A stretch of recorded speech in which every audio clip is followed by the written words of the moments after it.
Good evening, everybody, and welcome to the SimGrid once again on this wonderful Wednesday evening. We are here for the first round, the first race meeting in the SimGrid More Female Racers series. My name is Chaz Draycott. Joining me in the commentary box again this evening, pleasure to work with him as always, it's Connell Courtney. How you doing, mate?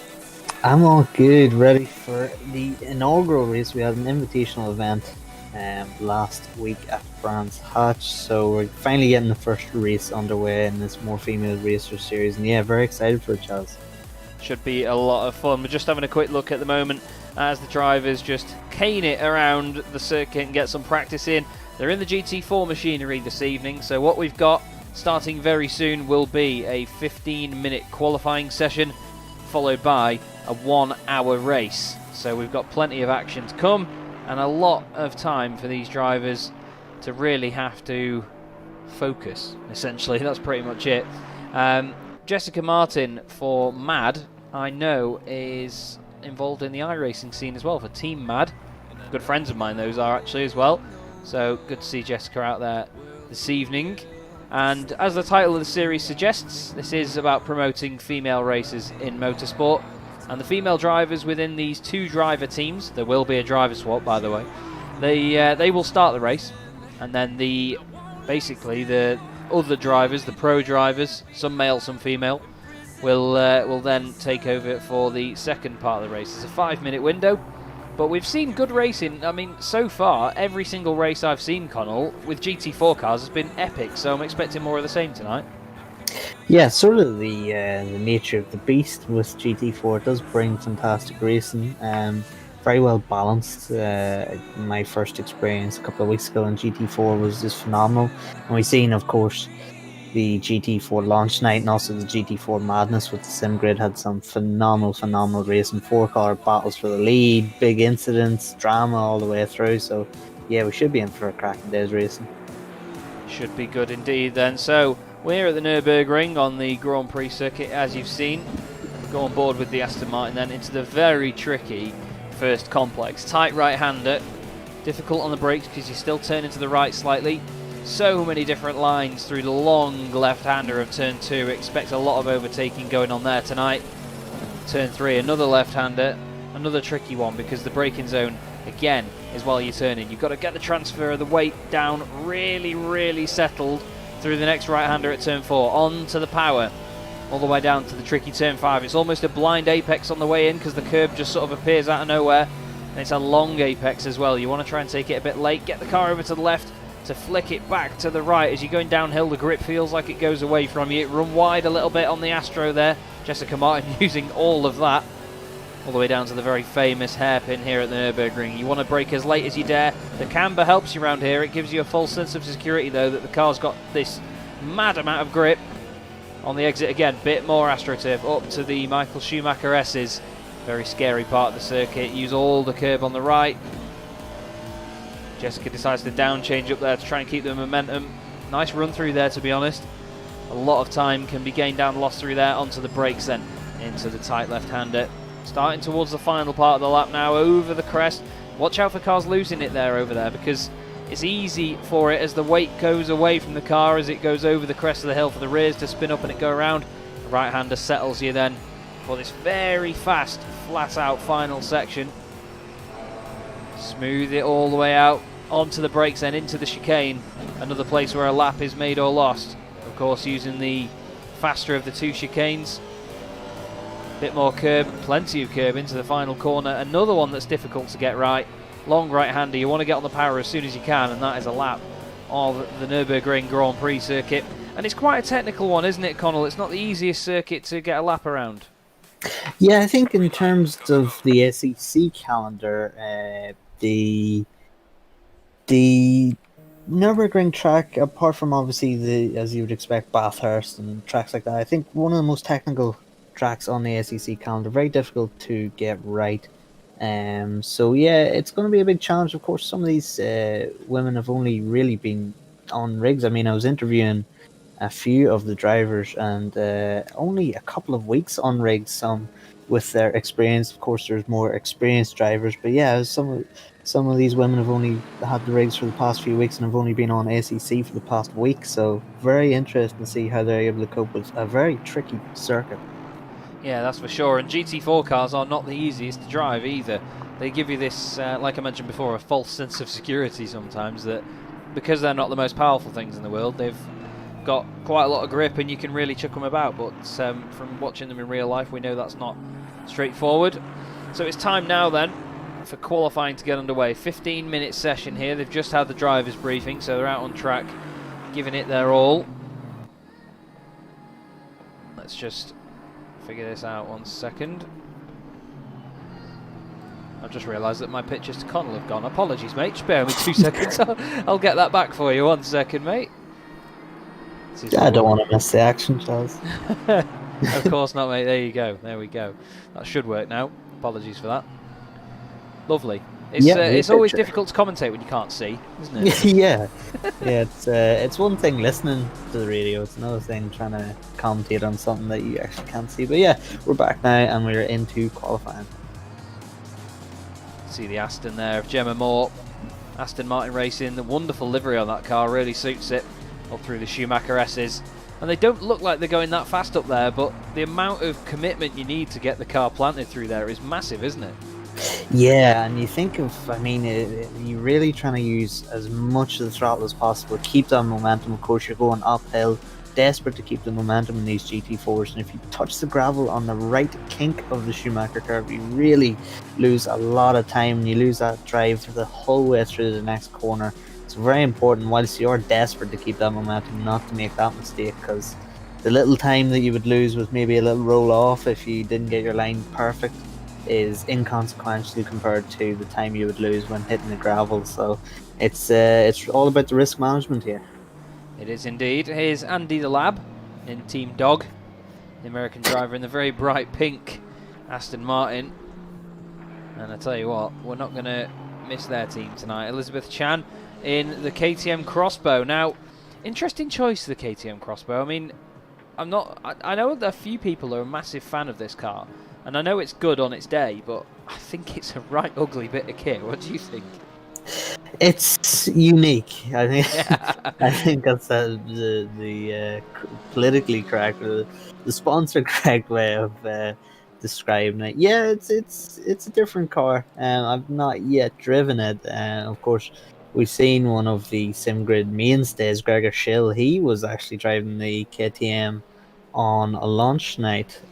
So I'd be interested, actually. I might actually contact him and get his feedback on that KTM, because he's the only driver that I've seen who is of quality use the KTM so far. So it'll be interesting to get his opinion. Yeah, that's for sure. It's actually apparently Kerry Mitchell in the car at the moment, not Elizabeth Chan. So Elizabeth is her teammate. The two of them will be swapping over as the race goes on. Here's Gemma Moore. Nope, Marin Edwards apparently. I'm clicking names on the time and it's giving me someone else, so I'll disconnect from that for a second and then reconnect just to make sure that I've got this right. But the Porsche Cayman looks very good, doesn't it, in the GT4 spec? I've always said about Porsches, they need a rear wing to just complete the shape, and this GT4 looks absolutely spot on, doesn't it? Yeah, it looks like a great wee package, and we've seen a couple of the top drivers use it to great effect. Of course, we've seen James Parker having a great battle with Samir Ibrahimi here on the sim grid. If you want to check that out, that is on YouTube as the GT4 launch night. We've seen a couple of battles between those two. Yeah, it looks like a very well balanced car, and maybe a little easier to drive than its GT3 counterpart. I know a lot of people do use the GT3, the Porsche GT3, but a lot of people can find it quite difficult to actually get right. But yeah, one thing's for sure, GT4 is a little easier to get right on a default setup. Yeah, it sure is. Sure is. These GT4 cars, they can really bite you. I've driven them on other sims as well, and I know that, like I was saying before, you think that you can just chuck them around and really get on with it, but no. It's it certainly does come back to haunt you if you take liberties in these things. Here's a wonderful BMW M4 GT4 for Tilana Nell in the ERP Works car. It's interesting seeing the M4. I mean, I used to watch the British GT Championship in real life, saw it a couple of times at Donington Park, and over the last few seasons when they've had the BMW M4 GT4, it looks like someone's forgotten that they were meant to turn up for a touring car race and then joined in with a GT race, because it just looks so different to the cars around it. But it's fantastic fun to see, because it's a big old boat in comparison. It's like the Bentley of the GT4 pack, isn't it? Yeah, I think most of our audience, if not all, will have seen the memes about the BMW in general being a huge car. But yeah, it's a great car. It's well balanced, and it was my car of choice for my first few runs in ACC in the GT4. So yeah, very well balanced car. And here's another one, the Aston Martin. It is a great package when you listen to all the feedback that we have. I'm really liking this Aston Martin that Emma Richards is driving at the moment, the number 31 machine. Looks very good indeed. And we're being told to expect quite a difference in pace from the top to the bottom of the order, so we'll keep an eye on what happens and see who does what. But that's part of it, isn't it? I mean, with a series like this, we've had series before as well where you can see a massive pace difference, and it makes the racing a little bit more unpredictable and a bit more fun, doesn't it? Yeah, absolutely. And of course, we're going to get their co-drivers who will probably be a lot more experienced in the sim coming in later with the driver swap. So it'll be interesting to see, of course, how these co-drivers will be able to cope. Of course, there'll be, as you were just saying there, Charles, there will be a huge differential between people due to experience. But we should see action the whole way down the grid, because there's a few people that are quite experienced, a few people likewise are not so experienced. So I think we've struck quite a good balance. But it's just great to see the different nationalities here at the minute, different nationalities, and just the amount of people here, the amount of female racers that we're getting involved. It's great to see. Yeah, it really is. It's very, very good to have, and I think that we are going to be treated on this one. Apologies, everyone. I'm just having a bit of an issue with the broadcasting client at the moment to try and change cameras, so I'm just trying to sort that out. It's just being... technology is on my side. Technology is definitely not on my side right now, if I'm honest with you. But we should be all good to go, and everything should be absolutely hunky-dory. So, Lauren Jubb in the McLaren is ready to go back out there, the number 4 car.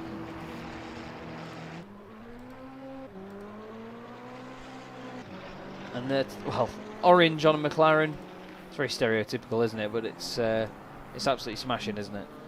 I wonder, is it papaya as the actual McLaren F1 car? But yeah, it's a beautiful look.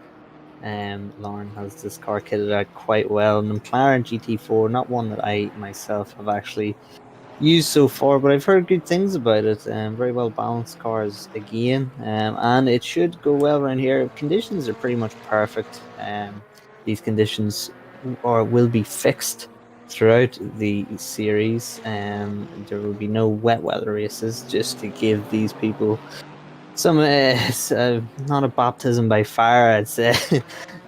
Just give these ladies a chance to get used to dry weather conditions on the sim. So I think that's a good idea, because my first experience was just jumping straight into a public lobby and there was thunderstorms. So that for sure was a baptism by fire. I can imagine. Just bear with me 2 seconds, everybody. Just having a bit of a technical issue here, so I just want to make sure that I can get all the timing and everything up for everybody. So I'm just going to leave the session and try and join back in. We don't want to be missing out on anything, so I'm just going to have to get this done as quickly as possible for you. And, well, we all know how much of a nightmare technology can be, so please do bear with me. We'll have it sorted in just a second. But with the series ahead of us then, Connell, do you think that there's anybody that we've seen before now that's going to be an absolute standout in this one, or do you think it's going to be a case of see what happens on the night? Yeah, I think so. Of course, with relative inexperience, it's not just their inexperience on the tracks using the cars. It's also inexperience in terms of racecraft and all the variables that come into racing. So we'll see a lot of errors being made as these ladies do try and learn And the only way really you learn, I mean, we've a saying in the bike racing world that if you're not crashing, you're not trying. And it's very true. You know, you got to find the limits, and unfortunately, when you have to try and find the limits, that means you do make mistakes. So we will see a lot of mistakes and a lot of variables coming into these races. We will indeed. Now, I've got the timing and everything sorted now, so if I click on Ava de Andrade, yep, there we go. The Ginetta, just there, the French driver for the MIA Esport and KLIM. And then we've got Alicia Buch in the Aston Martin in 5th place at the moment, teaming up with Thea Musanti. Denise Pope is in 6th position at the moment in the Porsche, having a bit of a wiggle there through the Schumacher S's for Wild Things. Lauren Jubb, who we saw before in the McLaren, has now dropped down to 10th position, but it's Jessica Martin leading the way at the moment in the Aston Martin. And we've seen the Astons doing well in a lot of series so far, really, haven't we, Connell, in the sim grid? It's quite good to see that the British mark is being so well represented. Yeah, we've seen a couple of fantastic races. Of course, the most recent winners of the Endurance Cup at Silverstone, that was a real unexpected result, because we've seen Porsche dominance in both the Sprint Cup and in the Endurance Cup up until then. And then Silverstone, the Astons, it came out of nowhere, didn't it, Chaz, at Silverstone, and getting the win, obviously. But it wasn't just that one car doing the business for Aston. There was a lot of Aston Martins fighting up there, so it's great to see. It really is. And I know that Aston have put a lot into their motorsport programs over the last few years, so to see that it's going well in sim racing as well is just as good as Connell falls over. We have Alana De Potter here in 11th position at the moment, the Australian driver for Not a Riot Club, in the very bright, almost chrome McLaren 570S GT4. Another good looking and good sounding bit of kit. Andy Delab down in 15th position at the moment, and you can see that spread, can't you, in terms of the times on here. I mean, we've got Sarah Moore at the bottom of the field at the moment, hasn't put a lap in, but Sarah in the Aston Martin for Taste the Rainbow, just coming into the final chicane now, I believe on a timed lap at the moment, or is it an out lap? I think it might be an out lap for Sarah. She's chasing the number 180 car, which is Christine Salt in front as, oh, Christine's gone a bit wide there, a bit of understeer on the exit. Side by side down the straight they go, and the Aston, I would say, looked like that Sarah had the legs on it there. Oh, as Christine's actually just pulling out of the way there. So Lauren Jubb now is still sat in the pit lane. Verena May just ahead in the Porsche, and I think we're going to see a good mix of these cars. We've got Astons 1, 2, 3 at the moment, though, after I say that, then a Ginetta, then another Aston and a Porsche. And then it's Aston Martin. We've got the 3 McLarens all together in the middle. We've got BMW a bit further down the order. You can see some of the pings a little bit fluctuating at this point, it's safe to say, but hopefully doesn't cause any issues over the course of the night. Josie Austin is second at the moment. We were looking at Josie a moment ago for Cake Racing. Now that's made me hungry. I would love a bit of cake right now. I happen to know that there's a bit of a theme around the world, apparently, that cake gets brought up into commentary boxes. Have you heard of that? Oh, well, I mean, I don't know why it hasn't been brought to our commentary boxes. Of course, we're not the ad, but I'm sure, you know, with all the delivery companies going on now, they could just Uber Eats. Stand it. Yeah, exactly. Well, I might shout up to the missus partway through and see what get. Well, oh, Josie Austin attacking those curbs there with only 45 seconds to go in qualifying. She is really going for it here, but the silver and gold Aston Martin, I'm sure they'll be hoping for gold this evening. Looking good at the moment. Let's see what she does as she comes across the line. Only 7/10 of a second of Jessica Martin at the moment. And I don't think that was a improvement there. 2:08.9 that time around. Fastest at the moment is 2:05.8. So Josie will be looking to improve with this final lap. Denise Pope is still in the pit lane. Lauren Jubb, Alana De Potter and Christine Salt. The 3 McLarens all in the pit lane. I hope they haven't broken down. Emma Richards is 17th in the pit lane as well, but everybody else out on the circuit, I say that. Ana Luisa Bilo has just come into the pits, and Josie Austin pulls over, so that must be definitely not an improvement compared to the previous lap. And here is the Ginetta in 4th place at the moment, Ava de Andrade. And this is a good sounding car, isn't it? We love a Ginetta, don't we? Yeah, unfortunately I can actually hear it on my stream. Oh yeah. The the viewers are lucky enough to be able to hear it. Funny enough, I said earlier I would contact Gregor Schill.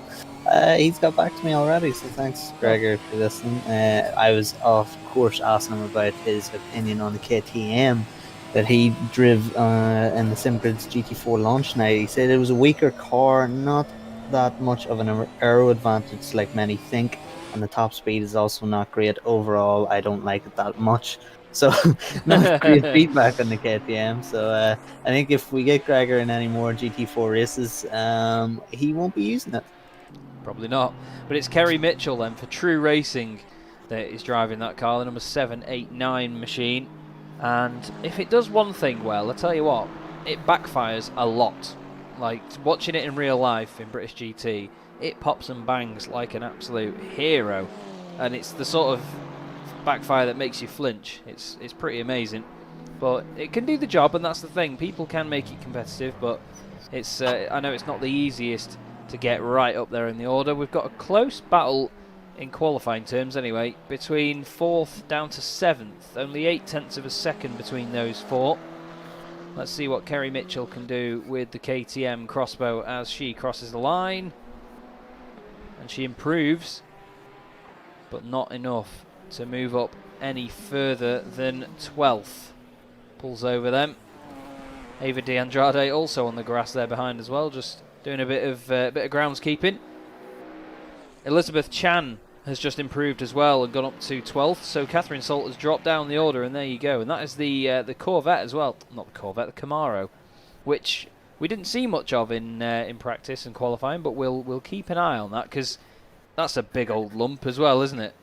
Yeah, it's a chunky boy. That car is very difficult. If you're not feeling it, it does take a very specialist style to really get the best out of that Chevrolet. It is difficult to drive, but as we see, Chan not a million miles off, so it'll be interesting to see how she'll be able to cope. Yeah, that's it.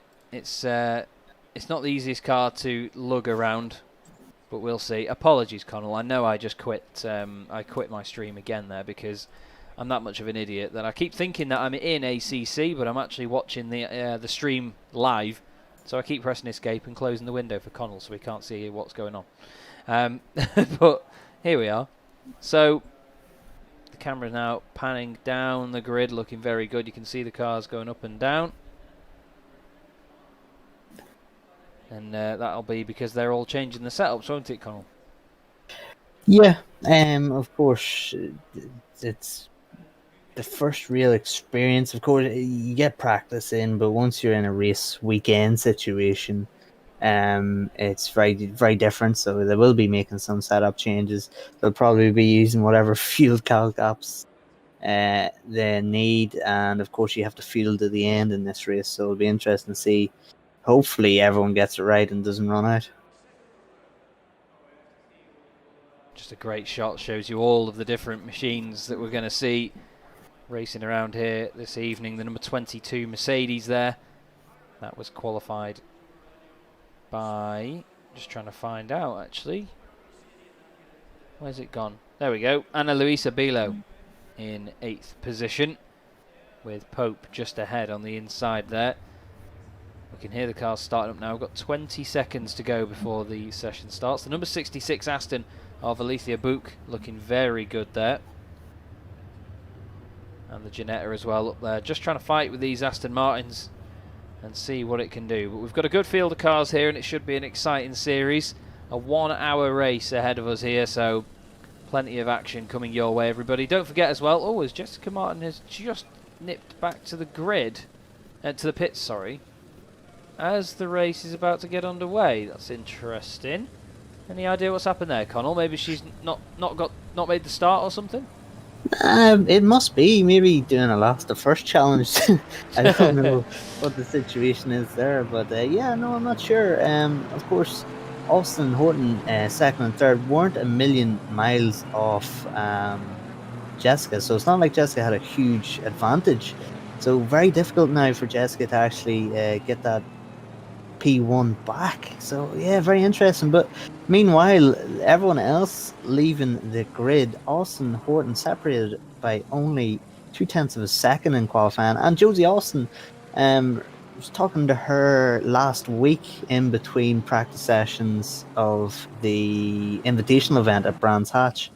And yeah, very, very interesting chat that we had. I ruined some of our practice session because she had only done one lap, and then we had annoyed her to come have a chat with us. But Josie just sort of emphasizing the point of why this series is a thing. You know, she was talking with friends and family, and she was reluctant actually to do any open lobbies or join any leagues, just Yeah. due to relative inexperience. And this series, the More Female Racers series, sort of opened that idea up for her to be able to get her feet wet, shall we say, in a league format. So yeah, this is a great initiative, and thank you for everyone at the minute supporting the stream. Please do give us a like if you're enjoying this. 135 people watching at the minute, so thank you everyone for getting involved and supporting what is a great initiative. It is indeed, and it looks like we've got something going on here. A lot of the cars are going back to the pits before the start of this one. A lot of the field still going round. Actually, I say a lot of them, 7 cars still going round at the moment. So not quite sure what's gone on here, but a lot of them have gone back to the pits. In the background, we've got. It looks like they've just reset the session there. Michael, can you confirm, buddy? I don't know if he can hear us or not. Yeah, We'll we'll see. We'll keep you posted. Just interesting there, Chaz. You brought up the list of names, some of the co-drivers, for these women. A lot of how should we say, experienced sim grid drivers. Of course, we've got Noller, we've got Muscat, we've got Seb Handler. Guys like that who are of course of great quality are all in the Split 1 races in the Sprint Cup and Endurance Cup, etc. Also, Gregor Schill, shout out to Gregor for answering my KTM question. So yeah, a lot of quality drivers, and no doubt these less experienced ones will be getting some great feedback from these guys. And Niels van der Kokelt as well, another name that I recognise, and Victoria Thompson.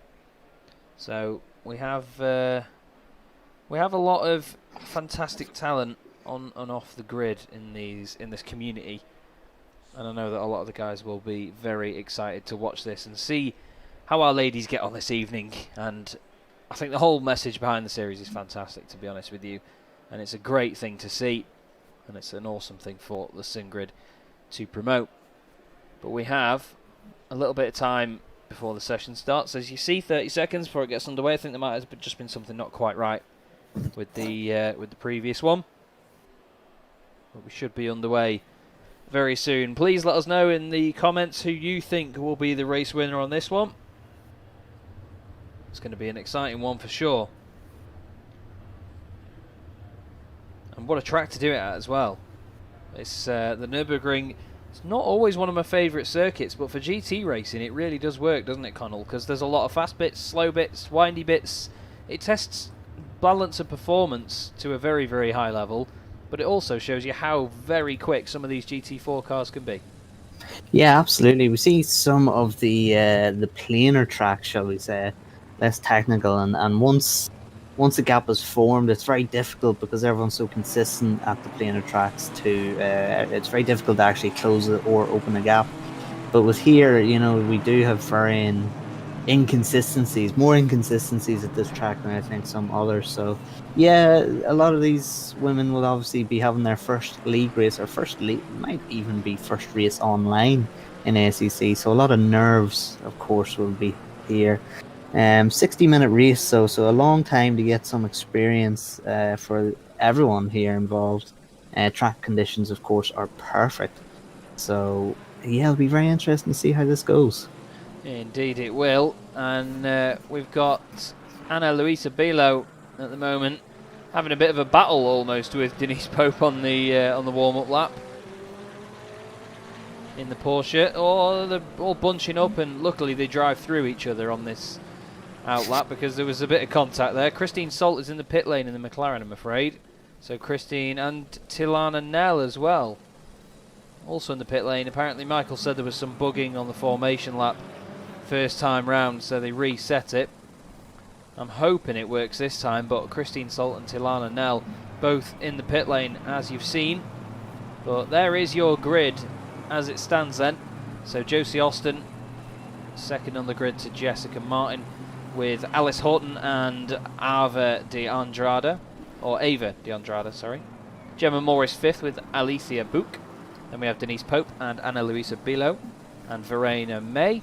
Lauren Jubb rounds out your top 10. Then it's Alana Day Potter, Elizabeth Chan, Kerry Mitchell, Andy the Lab in 14th with Marion Edwards. Then Emma Richards, Elaine Gerber and Sarah Moore. Christine Salt and Tilana Nell, like I say, in the pit lane. Oh, get some WD-40 on that door, mate. That's a very sensitive, mate, because that is a door that is actually opening downstairs in my house. So. Oh, wow. Wow, yeah. That is a very, very... My poor family won't be able to move now in future broadcasts. Yeah. Apparently they're getting ported to the pits because they're not following green flag lap instructions or formation lap instructions.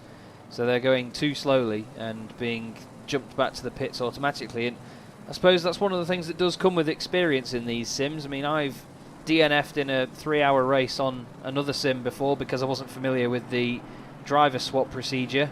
I suppose if you're not familiar with the formation lap or something like that here, it can happen to you there as well.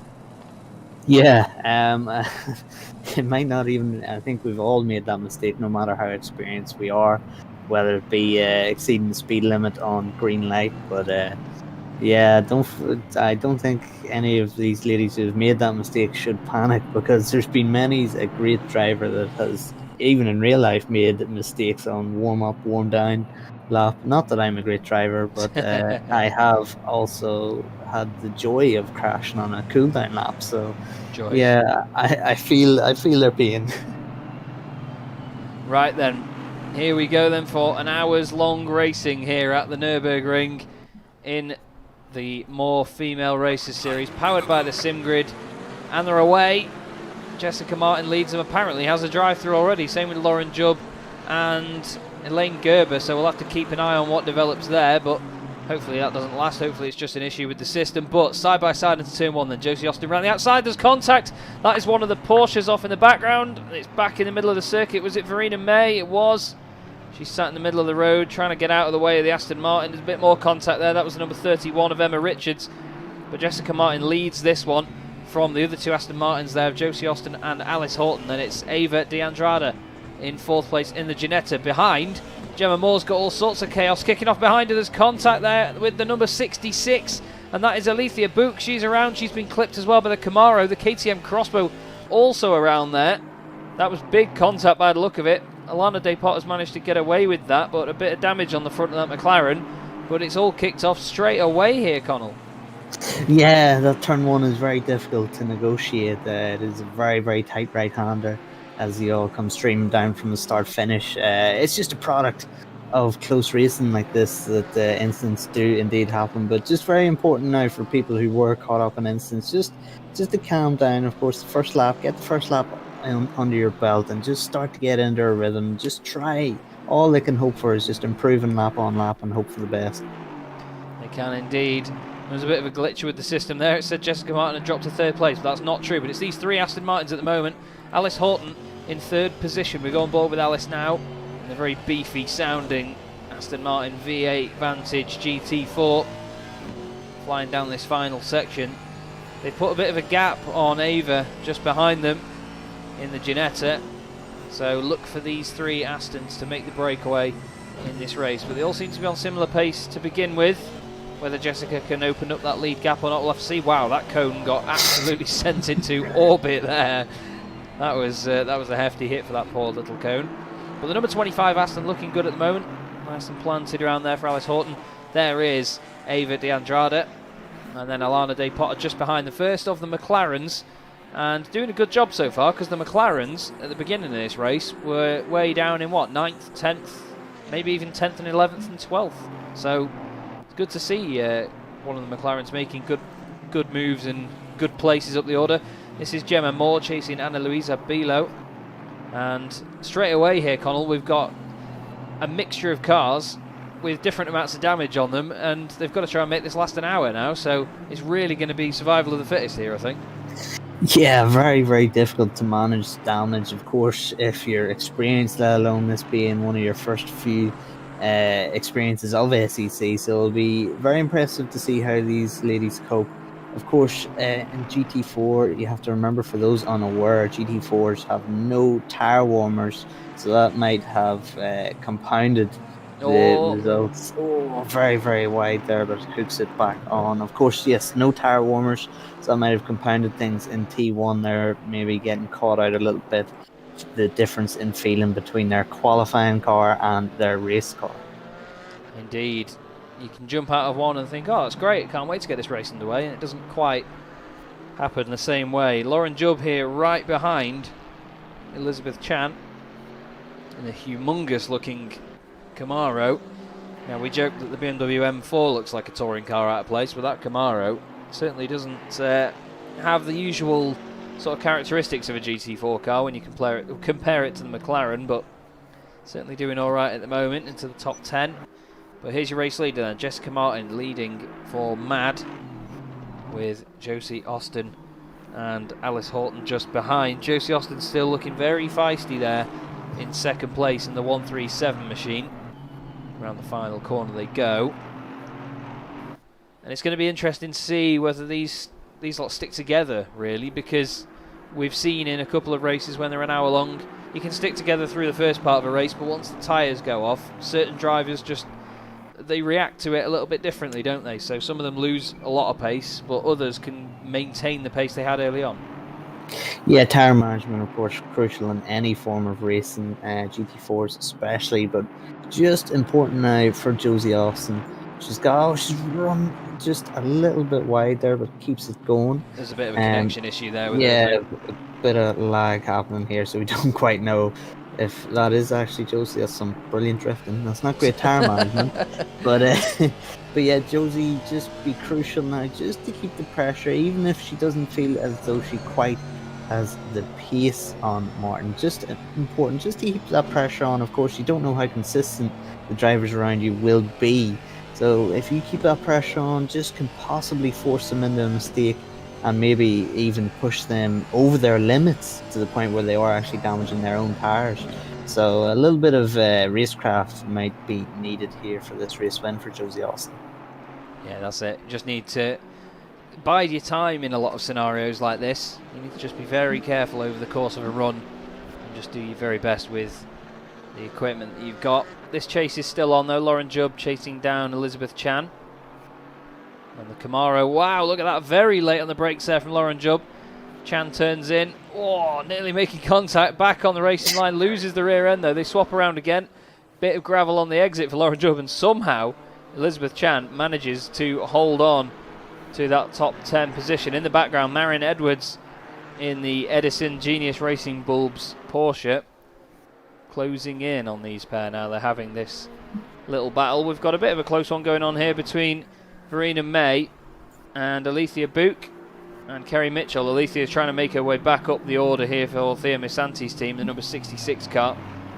Down the inside, Porsche carries the speed around the outside though. Cuts the nose off Alethea Book very aggressively there. Kerry Mitchell sitting in the background watching in the KTM thinking, go on, have an accident. I want to gain some freebies here. Side by side they go. And yeah, Alethea makes it stick then through the right hander. Looks like Verena just backing off a little bit there just to let the two of them by, maybe knowing that the pace difference is quite strong. Oh, the car ahead there, Emma Richards just having a bit of an excursion over the grass through the chicane. But 3 laps in the books, and Jessica Martin still leading the way here, Connell. Yeah, starting to open up a little bit of a gap, but as I was saying, Josie Austin just keeping her in check, just not too far away. And of course, Chaz, when you can see the driver, when you're leading and you can see that driver still in your rear view mirror, it does add that pressure. But some drivers, they do like that. They like closer battles to keep them focused. They don't actually like running away with it because they find they can get a little too defocused and lose concentration and make mistakes. So this might be actually pushing Jessica Martin on a little bit. But yeah, it's a great battle. And of course, you know yourself, if you are first or second here, that it's not down to the car, because obviously driving the same cars. So it's maybe learn a thing or two, Josie Austin here, from Jessica Martin, and improving her pace. So it'll be interesting to see now, will Josie be able to open that gap over third place? We'll have to see whether that continues. But certainly doing well in the Aston Martin at the moment, and if you were an Aston Martin fan, you'd be having a good day. Here is the Ginetta of Ava de Andrade in 4th place, number 26 machine. Sounds brilliant as it comes out of the right-hander down towards that final complex. Screaming its way all the way down there. And then Alana De Potter in the McLaren in 5th place at the moment. Just so you can see there the gaps opening up between everybody. So you can see just about where the sectors are and where they're ticking over at the moment. You can see that on the left-hand side as well. Where there's a blank space is where it's waiting to calculate the gap back to that car. Just behind Alana, Anna has got Denise Pope right behind, and then in the background you've got Gemma Moore and Sarah Moore as well. So we'll have to see how these two Aston Martins progress forward, but again, just looking quick at the moment, but there's not too much of a pace difference between a lot of these in the middle of the pack, is there? Yeah, it's very interesting to see. There's good battles going on the whole way around. A lot of positivity in the chat, Chaz. I'm just reading through some of the chat messages too. A lot of support. There's support, of course, for Marion, for Kerry. Brilliant to see. Thank you, everyone who is joining us. Jack Noller just informed us that Gemma actually has damage that must have been from either T1 or T3 incidents. So a couple of drivers now having to deal with damage, and of course, Chaz, not the time you want to be getting damage at the very, very start of your stint, having to limp home essentially the whole way through your stint. Not the most ideal time, but in many ways, very good experience if these drivers want to progress into, you know, hour-long sprint races or even endurance races as well. Because dealing with damage and having to adapt to those situations, it is a big factor in those types of races.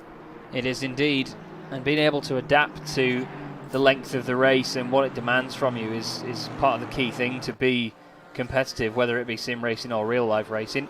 I've just been told as well that Gemma Moore is the youngest GT4 South European race winner as well, so wow, definitely some good experience in the real cars, so interested to see how Gemma gets on in the sim. But like you say, a lot of these ladies in these cars at the moment don't have that much experience in a set of courses. Just ahead, Denise Pope making the move on Anna Louise Biela. Wow, off you go, Louisa. Wow. See you later. I don't like the look of that Mercedes. She says, either side, go the Aston Martins. That was brave stuff there by Gemma Moore. That was crazy, crazy stuff there.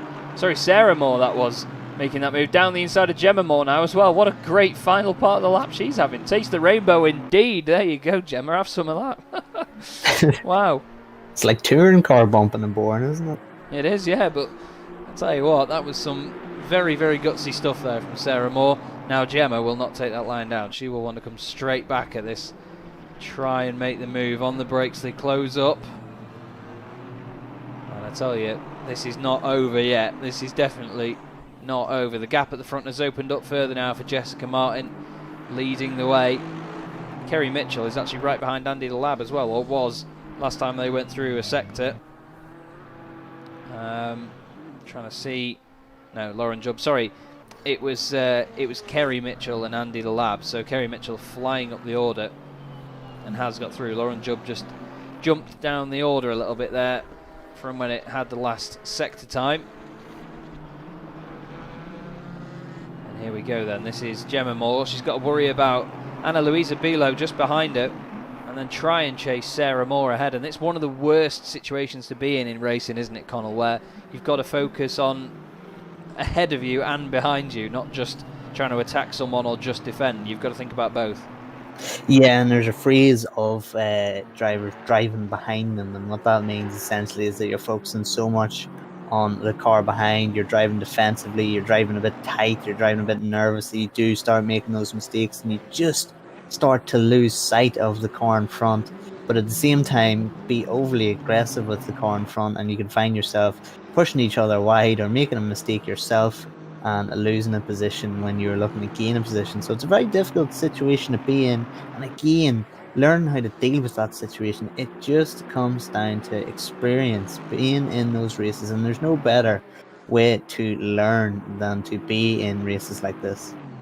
That's it. You've just got to get on with it, and you can sort of practice on your own all you want and try and chase those extra tenths, but you can jump in a practice session or a qualifying session, and before you know it, you'll have gained time by watching somebody else or just following a different line that you've seen somebody else using, and before you know it, you'll be on race pace with somebody else, and it's fantastic. It's the development that you can witness in sim racing is a lot of fun. Marion Edwards has got that is Theo Misanti, I've been told, not Alethea Book. Well, could be Alethea Book, but Theo Misanti, I'm not sure. But she's now up to 11th place, as Marion Edwards seemed to struggle a little bit there with that Porsche in the background. So up to 11th goes the 66 Aston Martin, but caught up in the incidents before. And it just shows you now that how much it opens up this race, because there's almost a 20-second gap from Luisa Bilo back to Elizabeth Chan here, Connell. So even though I'm going to still say Alethea has got a lot of work to do in this one, if she's going to catch up and get in, well, she's going to get into the top 10 if she gets ahead of Elizabeth Chan, but to progress from there is going to be a very big effort. Yeah, and with the damage gained from that first lap incident, very, very difficult situation, but she's showing good pace at the minute. Of course, she is pace-wise faster than the 11th place position that she is currently in, so we could see her move into possibly the top 7 later on in this race, as some of the drivers start getting a little fatigued mentally. But yeah, disappointing obviously for her to be caught up in the incident as she has been, but again, this is just all part of it. This is the joys of racing. I mean, you could I don't know which is worse, Chaz, getting taken out in the first lap or the last lap. It's I think every driver's experienced either or, and both of them aren't too sweet. Definitely not. I'd probably prefer getting taken out in the first lap, because you've got a bit more time to work it back then, and if you get taken out in the last lap, you can't really recover from it, and you've already put the work in, and it's a bit more painful, I think. So I'd rather get taken out in the first lap. I'd rather not get taken out at all, but if I had to choose, it'd definitely be the last lap. Jessica Martin has a 5-second lead at the moment then over Josie Austin in the silver and gold cake racing Aston Martin. Here's a question for everyone watching as well. What's your favourite type of cake? Let us know in the comments. Mine is angel cake. It's absolutely wonderful. Alice Horton doing a fine job holding on in 3rd position at the moment. 8 seconds clear of Ava de Andrade, the French driver, in 4th place in the Ginetta. Yeah, I'm not sure at this end either what happened to Lauren Jubb. Michael is going to let me know in the background, I hope, in just a moment. But Lauren does have a 15-second penalty, and you can also see as well that Verena May has a 20-second penalty. So maybe something to do with the contact at the beginning of the race, but Verena did lose it at the very start of the race into the wall, and at that very corner she's gone very wide there onto the grass. A little bit of gravel to go with that as well. Stargirl Racing, the number 335 Porsche. Liam Atkins says any cake is good cake, and you're not wrong. You're not wrong, Liam. Favourite cake? Black Forest. Black Forest Gatto, I assume. What's your favourite type of cake, Connell? Well, first of all, I didn't really hear the question. I was obviously a mistake there. Didn't really hear the question, and then I just seen the chat popping up talking about cake, so I was a little confused. It took me back a bit there. But funny enough, I'm not actually a big cake eater. I try. Yeah, well, yeah, chocolate fudge cake. Yeah, just hit me with the standard chocolate fudge cake, and I'll be sweet. Love it. Chocolate fudge is always good. And Jeff Colclough says red velvet is a modern fave. Let's face it, you're not wrong, mate. You're not wrong. This is Sarah Moore just coming out of the pit lane. There is a race going on, by the way, Chaz. He's Sarah Moore here, just coming out of the pit lane. Comes out behind. Now, Christine Salt is an interesting one, because the Russland Racing team, as you can see there, the Norwegian flag. Christine doing a great job to progress further up the order after starting from the back after an issue on the formation lap. Cindy Mitchell saying, Chaz, the development for these ladies will experience and show us spectators is going to be incredible. this opportunity, I've probably read that wrong, sorry. This opportunity to grow and work with co-drivers is huge for all of them. Yes, it definitely is, and I am all for it. It's brilliant to see, and I'm right behind the idea of this series. I got asked if I wanted to commentate on this one, and it's these sorts of series that I love working on because, as I said in my comments in the YouTube chat, you get to see these drivers develop. And there was a huge difference in pace over the course of qualifying, but I know that come the end of the season, some of the drivers that qualified right down the order, sort of 10-15 seconds off the pace, if they're within 5 seconds of the drivers at the top, that's a big gain, and they'll be very happy with that. And that's the thing that sim racing can teach you. It can really sort of, I mean, the development is real. That's the thing. And you know, the phrase got thrown around over lockdown, didn't it, Connell? That the cars aren't racing, but the cars aren't real, but the racing is. And it's the same with like the development side and sort of improvement and on your own part, isn't it? It is all very real. Yeah, absolutely, and it's very, very difficult not to get frustrated in the development process, whether it be real racing or sim racing. I mean, we're all competitive, we all want to do well, and we want to be at the top. And when you see yourself down 13th, 14th, say, and a couple of seconds off the top person, you want to know why, and it's very easy to get frustrated. So I think it's a great idea that SimGrid has to actually have these co-drivers just to keep the ladies settled a little bit and not trying to get over eager, and just as long as there's improvements being made, whether it be with car control or overall lap times, then you really have to be happy with that, because it's not a standard. There's no set time for you to improve 1 second a lap or 2 seconds a lap or 3 seconds, or you'll be at the front in X amount of time. It really is different for absolutely everybody. So yeah, it's very important, and it's a good initiative to actually have these co-drivers who've been there and done that, have started off being one of the slower drivers and have built themselves up to be some of the fastest drivers in this game. So yeah, great initiative there. Yeah, it should be absolutely fantastic. The 15 seconds to Verena May was given an error. It should have been 5 seconds, but they couldn't clear it as the clear command changed. Ah, right. So they fixed it now. Michael there giving us the facts from behind the scene.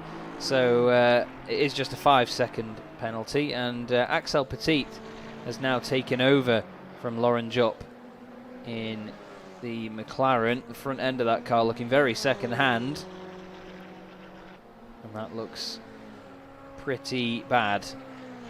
So hopefully it's not affecting the handling too much. I mean, it looks a bit twitchy going into the chicane there, but it should be alright. Alice Pence says Black Forest is great, but I love German's chocolate cake. Interesting. Finnish cone cake. Now that sounds like something I can get on board with, to be honest. I've never had that, and I really want it. So you'll have to let me know what that is and how I get that. Anyway, Kerry Mitchell is driving along in the KTM. Down the inside goes Axel Petit. Axel Petit is a lap down, I believe, on Kerry Mitchell, and then Tilana Nell. But Axel showing that he's got the pace at the moment, definitely. Really got the pace. And Tilana Nell getting out of the way there in the BMW M4 GT4. Looks good in that purple, doesn't it, actually, Connell? I can imagine that's probably a factory colour coming up for BMW.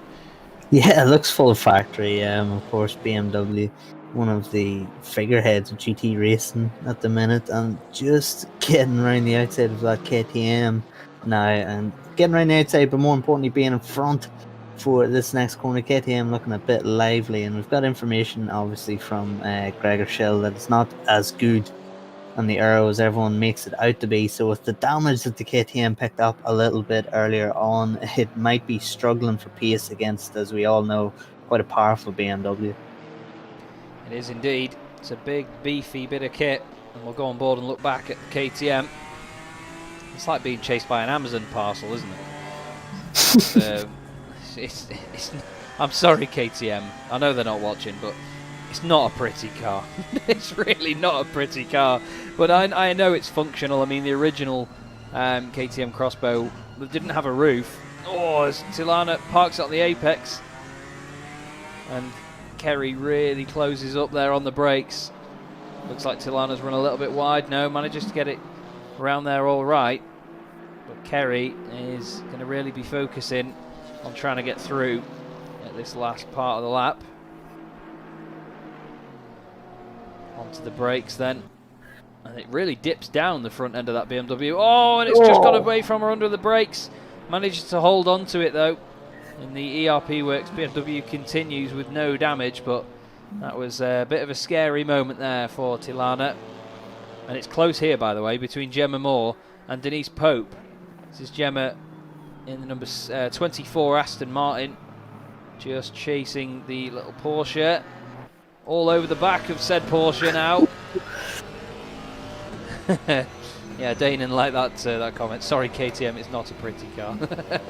Or through the Schumacher S's, though, Denise Pope a bit wide on the last part of the corner, but manages to collect it, and still Gemma Moore can't get through. Sarah Moore did pit earlier, that's where she's gone. Not quite sure why, whether that was in the window or not. They do have a driver swap, and it's a mandatory pit stop in this race. And yeah, Michael has pointed out that the number 4, the McLaren, that has changed to Axel Petit, has done their driver swap, but it has to happen in the window, so they're going to have to change back anyway, unless they thought that there wasn't a pit window. But they should remember that from the driver briefing, which was only 5 minutes before qualifying. So that's a phrase, Chaz, that I have heard so many times in my time racing. Well, did you attend the driver's briefing? Well, then you would know. How many times has that been ushered in a race meet? A lot. Were you even at the driver's briefing? Well, we'll have to see. We'll have to see what they're doing. Cindy says, don't you just love the push these ladies are giving each other? Yeah, it's great to see them battling. Really, really good to see them battling out there on track and really going for it. This is Emma Richards, who was just broken away a little bit from Kerry Mitchell in the Amazon Prime box. Although, actually, no, they've swapped round again by the look of it, sorry. Emma Richards has actually lost the place to Kerry Mitchell on this lap. So Emma's going to want to make that back up. We saw Emma have a bit of an issue at the chicane earlier on, just running a bit wide through here, but seems to do it fine this time round. But again, just coming back to the fact that it's a technical circuit here, if they aren't really that familiar with the Assetto Corsa Competizione or familiar with the car or even just the rig that they're using, it's one of those circuits that really can catch you out on the braking zones, isn't it? Because all of the braking zones, while at most circuits they are very important, around here they're pivotal because, as Ana Luisa Bilo has a moment, they are really pivotal around here because they often lead into corners that are all about momentum. Yeah, absolutely. And going through, as you said, momentum through that Schumacher curve, if you run wide, make a mistake, go into the gravel there, you lose so much time. It really is. It feels like you're just being pulled back by an anchor or something when you lose time there. And especially, look, I've run on to a big straight here. You've got the last corner. If you don't get it right, you're running onto a straight. So a lot of momentum killing corners if you get them wrong. So that is why consistency here is key, but also consistency as we go through some of the hardest corners to get right consistently. Consistency around here, not so easy to get. So these ladies doing an absolutely fine job so far of circulating this tough track. They are indeed. This is Denise Pope with a 15-second penalty at the moment, just crossing the line in the Porsche for 5th position behind the Ginetta. 26 seconds off the Ginetta in 4th place, who's actually lapping traffic at the moment. That's Sarah Moore just behind, and just ahead is Andy the Lab, and flashing the lights there. Ava now just saying, right, I'm here, get out my way, trying to come through on the right hand side of the Aston Martin, and Sarah Moore says, oh, thank you very much, you opened the door for me, I'm going to go through as well, take that position. And that was for position as well. So it's going to be interesting to see what Sarah Moore can do now, because she was as quick as the leaders early on. Whether she can continue that pace. The pit window will open any time now, so it's going to be interesting to see who swaps and when. This is your race leader, Jessica Martin for MAD. And the co-driver, as we see here for Jessica Martin, is Johnson. So it's going to be a case of, well, whether Johnson can keep the lead or not, isn't it, really? It all comes down to you as a co-driver once the first driver's put all the work in, I suppose. Yeah, and we do not know necessarily, I don't think myself or yourself, Chaz, knows Johnson too well. We know some of the other drivers, of course, driver swapping very well. We know, of course, Vicky Thompson, who is currently driving with 11th place Edwards. She is someone who's very, very used to having to deal with a lot of pressure in the Endurance Cup. 2 races in a row now in the Endurance Cup that she has had to deal with the pressure of being the last driver in a team, dealing with all that pressure of leading a race, of having to chase down a leader. So yeah, watch out for Vicky Thompson when she gets in the car. Of course, she is driving or his teammates with Edwards in P11 at the minute. So when she gets in that car, watch out for her. She is very, very fast. And as a couple of people, I think you're already in this chat tonight, have mentioned Jeff Colclough. Sorry if I butchered your name, which I probably have. He is mentioned before in the Endurance Cup. Vicky Thompson eats pressure for breakfast. Yep, she does indeed. And I'm not going to repeat my comments that I made on that at Monza, because apparently some people got upset about it. Majic Sakovic, good to see you, mate. Says nice to see Jess leading, and yes, she is indeed. She's doing a smashing job of it at the moment. Andreas says narrow pit window. Yes, it certainly is a narrow pit window. So I'm expecting to see pretty much most drivers come in this lap and not risk missing said pit window. We've already had a driver swap from Jupp to Petite, and we can see drivers in the pit lane there actually. Alana De Potter is in, Gemma Moore, Ana Luisa Bilo, and then we've got Elizabeth Chan, Marion Edwards, Christine Salt, Verena May on the way in as well, and Andy the Lab has now changed to Ainor Cavillon, or Cavillon. So out comes Ainor. Sounds like a ambulance, doesn't it? Elaine Gerber is also in the pit lane in the 888 Porsche. And out goes the Mercedes. That thing sounds fantastic. Really does.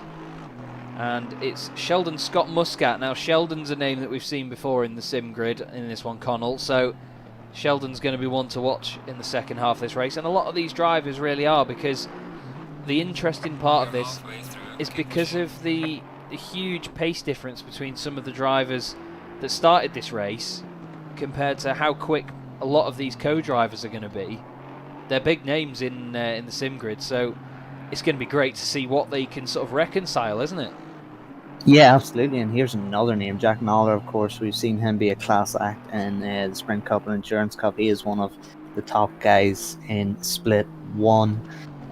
Yeah, exactly as you were saying, Chaz. A lot of these guys there's no... What the SimGrid did, which was great, was they tried to get a total time between both drivers, which is so they put together to have as close as a team time as possible, so the average between the female and the co-driver.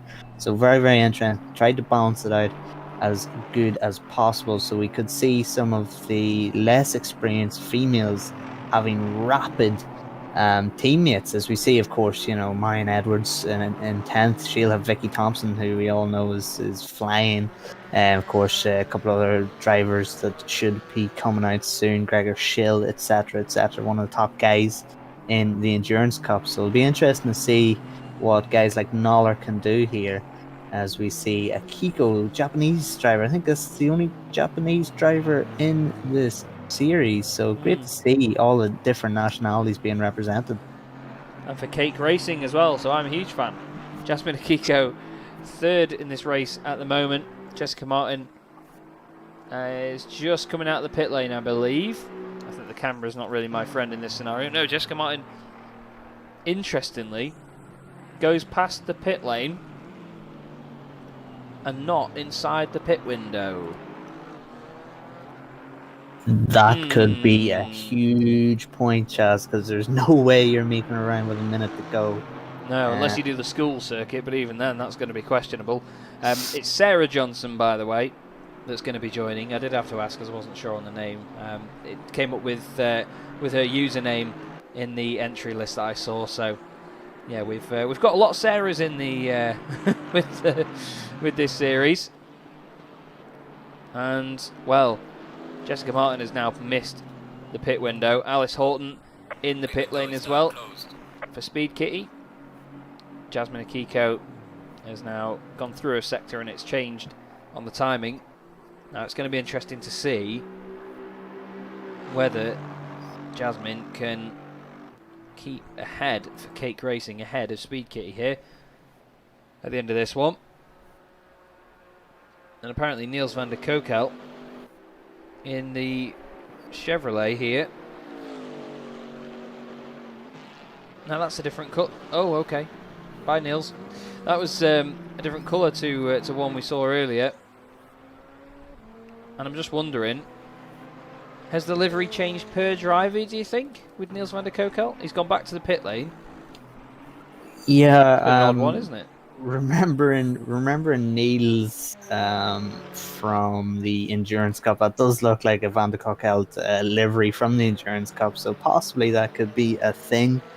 Interesting. Oh, it looks development, like that is. It looks like Elizabeth Chan. If you look at the list there, looks like Elizabeth Chan, who was in the Camaro, might have left the session by accident rather than just getting out of the car. So she's actually quit the session, and Niels has jumped in thinking he can carry on, but obviously it won't count him because he's entered the race on his own. Although, there you go though, Niels van der Kokel is back in the pits apparently. No, I can't click on them, so apparently that is not the way. Here is Jessica Martin in the pit lane, but a lap late, I'm afraid. So whether you do a driver swap or not here, Jessica, it is not going to count, and that means that Jasmine Akiko, who is now in second place, is going to lead this race for Cake Racing. So everyone can cheer on the cake, and I'm even going to put a cake emoji in chat as well. Can we all get cake emojis for Team Cake, please? Because big fan. And, well, this race has just been turned on its head by that, Connell, but it just shows you've got to follow the regulations. Yeah, absolutely. And again, just simply must come down with both Chan and Martin. That just comes down to inexperience with the setup, not being familiar with the driver swap procedure. So very disappointing for both, but I'm sure they'll rectify it as we get to the next round next Wednesday.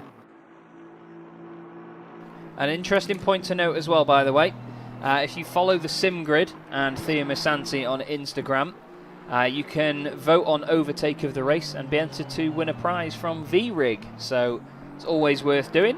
If you want to win yourself some sim racing hardware, do follow the SimGrid.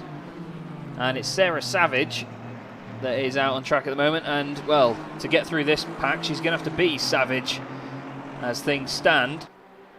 She is, let's just have a look at the gap to Sebastian Handler just ahead. 1.2 seconds. So Sebastian Handler is just there in the Ginetta.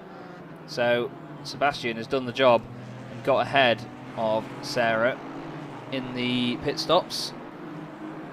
We've got a couple of cake emojis coming in. Thank you very much, guys. Much appreciated. I wish it was real cake. But, well, Sarah Johnson then. It still says Jessica Martin on the left-hand side, but it's Sarah Johnson for mad. They will be mad, won't they, after that one, Connell? But at the end of the day, it's their own sort of mistake that's caused that. Let's have a look then. I'm just trying to see. Just reading the... Yeah, just so James West is the next Aston Martin after the few that are near the front of the field. And while the Astons at the top of the pack are looking fantastic, he's actually even indicating left there as well. I didn't realise until recently that you could actually indicate on ACC. I've not got a hell of a lot of experience with it, in all honesty, but yeah, the having indicators is a nice little thing to add.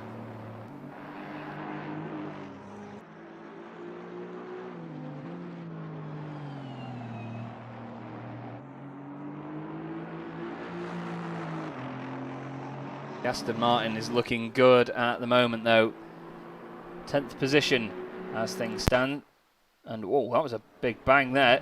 Jens Kaya is in 9th place for Rosland Racing Team. Vicky Thompson is racing for Edison Genius Racing Bulbs in the 587 car. She's in 8th position at the moment with Wojta Pavlicek just ahead here in the McLaren, and Wojta's going to be feeling the pressure.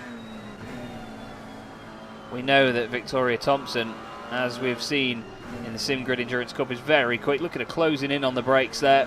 A little bit of a wobble. And I think, Grin Games, the indicator was on to sort of show which side they were going to go when overtaking. You do see quite a lot of drivers do that, where they'll make their intentions quite clear. This is Vicky Thompson at the moment, right on the back of Wojtek Pawlicek. Doing a smashing job though. Oh, and it's Jens Kaiser apparently. No S in Jens' name, so apologies, Jens. Well, Victoria Thompson then will go on board, chasing down that McLaren. Excuse me. It's been one of those days, everybody. I've spent all day in a bathroom with bleach everywhere, so I've been fumigated. Well, Victoria Thompson then into this final section of lap with over 20 minutes to go. We've got a yellow flag as somebody's gone off. Oh, that was, I believe, Elizabeth Chan in the... Yeah, here's Elizabeth Chan in the Camaro, I'm afraid. Off at the side. Not really doing a whole lot there. But this is the battle now then. Vicky Thompson all over the back of Pawlicek. Sarah Johnson still leads the way, but as you can see by the number 1 next to their car number on the timing tower on the left-hand side, they are yet to do a pit stop that counts. So they are going to be disqualified from the results. Sideways there from Wojtek Pawlicek. What a moment that was, Connell? It just shows you can't just stomp on the power and go.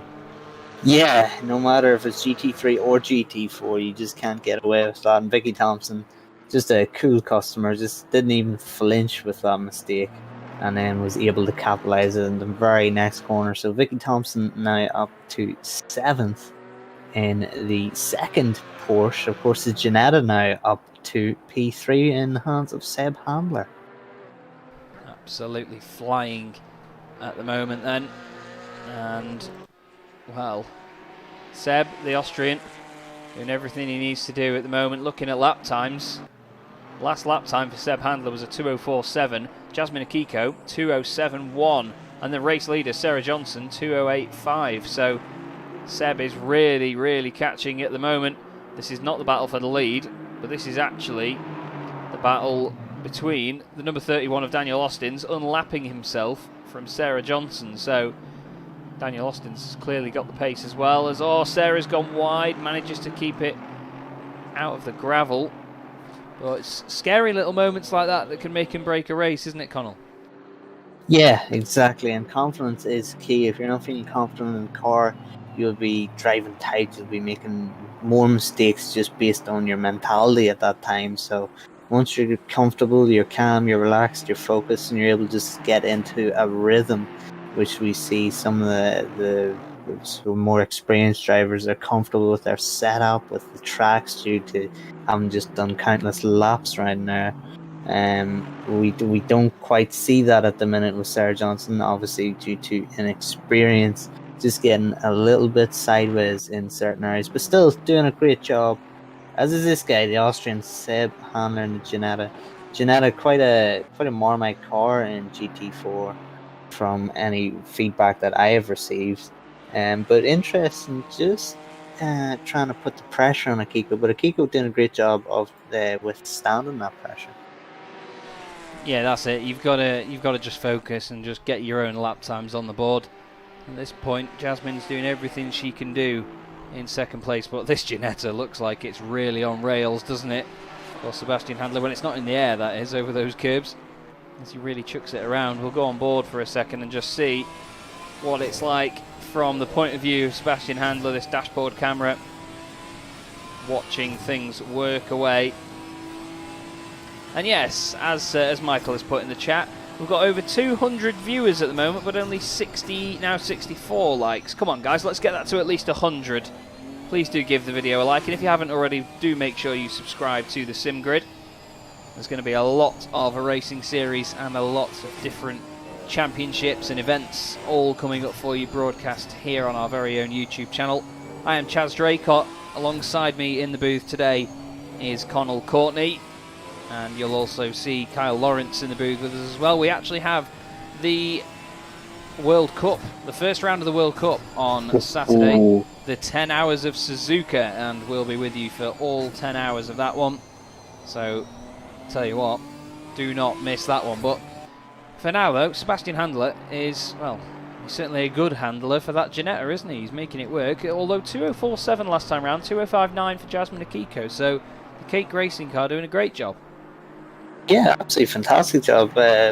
Sort of the chat's favourite now with that team name, the Cake Racing. Certainly yours, Chaz, without showing too much bias. I mean, maybe it's getting you a little hungry.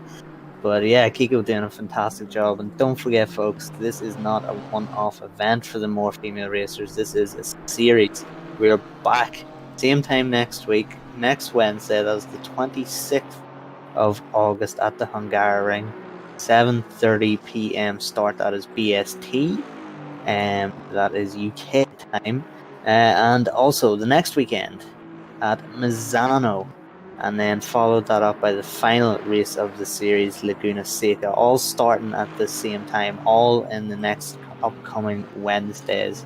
And of course, as Chaz alluded to, the big one, the Sim Grid World Cup.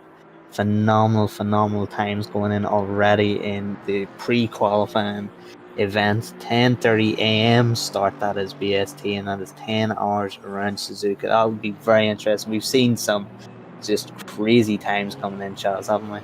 Oh, it's been unbelievable. It's been so close throughout all of the entries that we've had as well.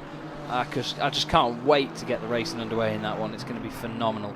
And we've still got, in this race, 16 minutes to go, or just less than that now. Here's Sarah Savage in 4th place, 13 seconds off the car ahead. But the leaders now are only separated by 3 seconds each.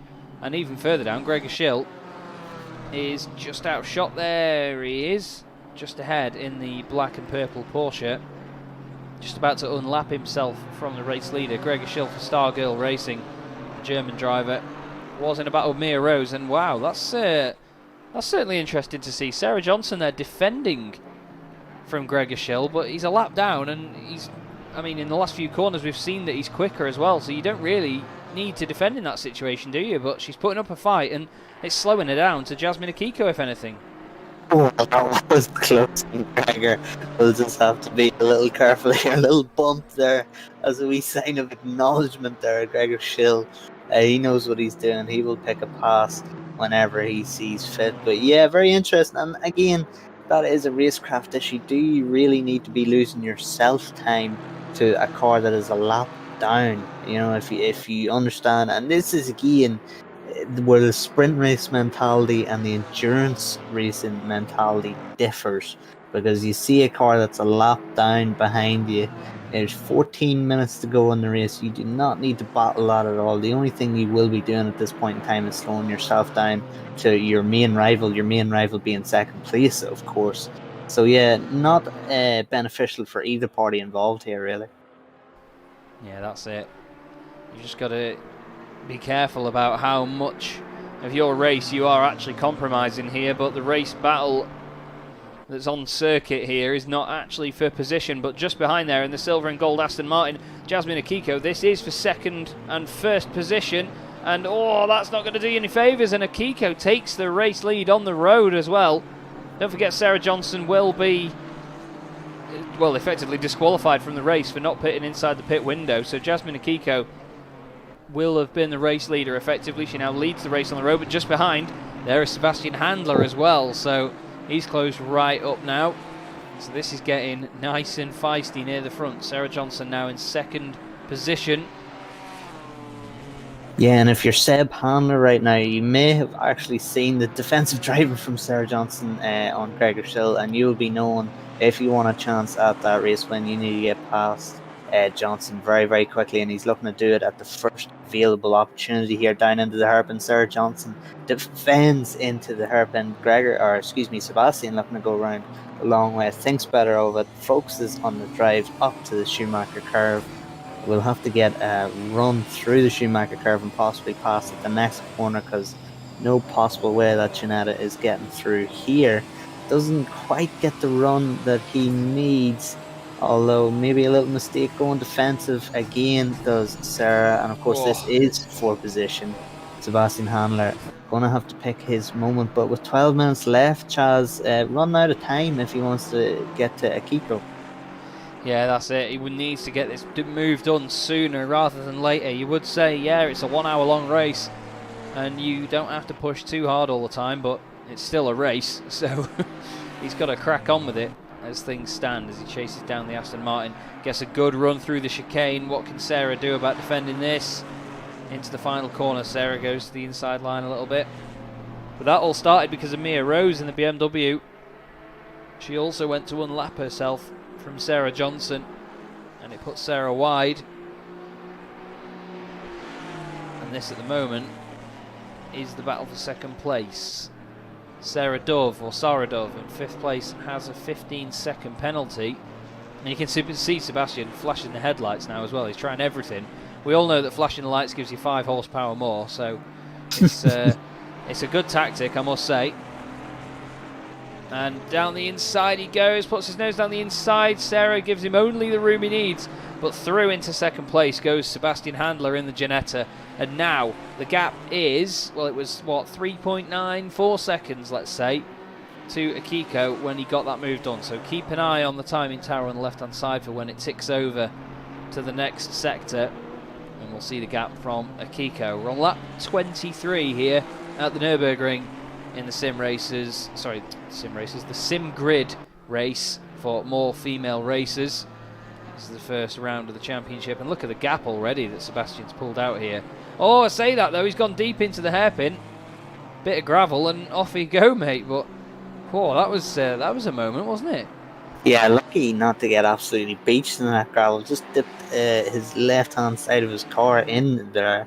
Was able to hook it back there and not lose a massive amount of time. But just a sign of how hard Seb is pushing here to actually catch Akiko. Of course, 10 minutes left, 4 seconds the gap. You really can't be making too many mistakes now. You can't be making any mistakes at all if Sebastian Handler wants to actually catch the race later, because as we all know, it's said time and time again in any racing or motorsports broadcast, it is one thing to catch up to a driver, is another thing to get past, as Seb found out trying to pass Sarah Johnson.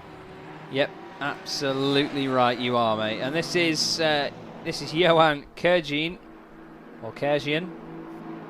trying to have a battle here with Einor Cavion, and Einor saying absolutely, hey, no, not a chance for you. I'm sorry, I hate myself. Danny Erdman is behind these guys as well, but just trying to assess the situation, I think, in the Aston Martin. But the KTM is trying its best at the moment in the hands of Johan Kerjian for true racing, and it is a true effort as well in the little shopping trolley. Jack Noller is clear of these though by quite a distance, almost 9 seconds, so he's not got too much to worry about now other than the front damage on that Aston Martin, the bonnet flapping around a little bit, so it's not in peak condition. But do you think that's affecting his pace here, Connell? Because it doesn't look like it's handling all that well from when we just caught him there.